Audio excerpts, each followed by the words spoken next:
trolleys over here. Okay.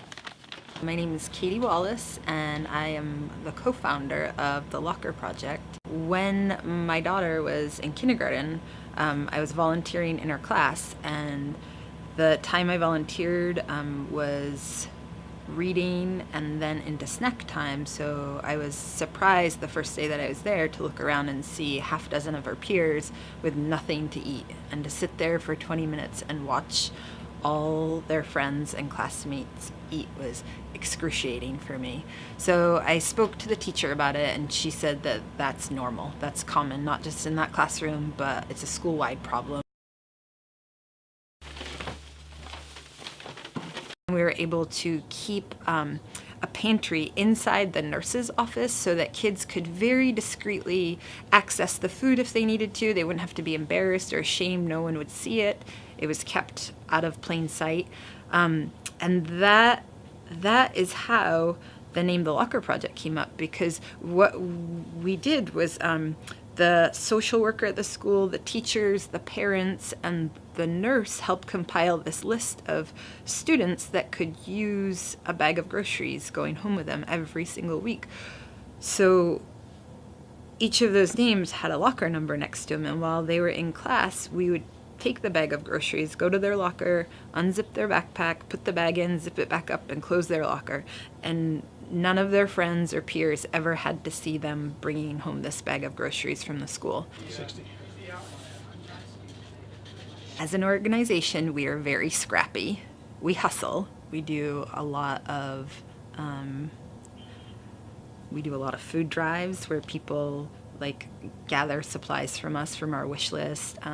We have a bunch of organizations that support us.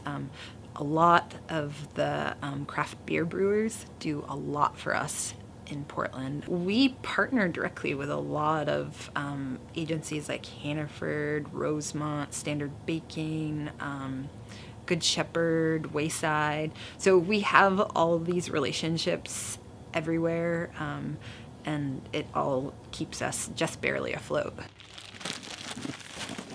Some of it definitely goes towards food costs, but mostly it is just how we're able to store the food and then get it there. And we really are a very bare bones establishment. There are none of the whistles and bells. So the mac and cheese goes over there. The important part of what I've learned by being on this board is that we need to do everything we can to fix hunger in Maine. And a ridiculous number of people are hungry. We had a great conversation about the stigma attached to hunger and poverty, and yes, we need to give food to anybody who's hungry. They don't need to be on a list, they don't need to prove they're hungry, they just need to be hungry. And then they can come to the pantry and get snacks for the day so that they can fit in with their peers, and they can take food home to the rest of the family. And now we have 24 schools, pantries. There are about 600 students taking food from the pantries and about 2,000 accessing our fresh fruit and produce distributions. It's a lot of kids. It is a lot of kids. A couple years ago, a Deering student left a note in our pantry that said, "Thank you, Locker Project. Thanks to you, my family doesn't have to worry about where our food is coming from. Sincerely, a very grateful Deering student." And kids shouldn't be worrying about where their food is coming from.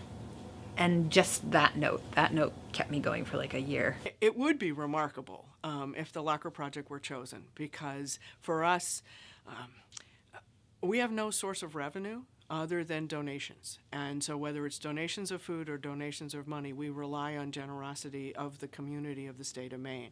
And $10,000 at this point is 3 months of operation. It keeps the doors open, it keeps food on the table for the hungry kids in Maine.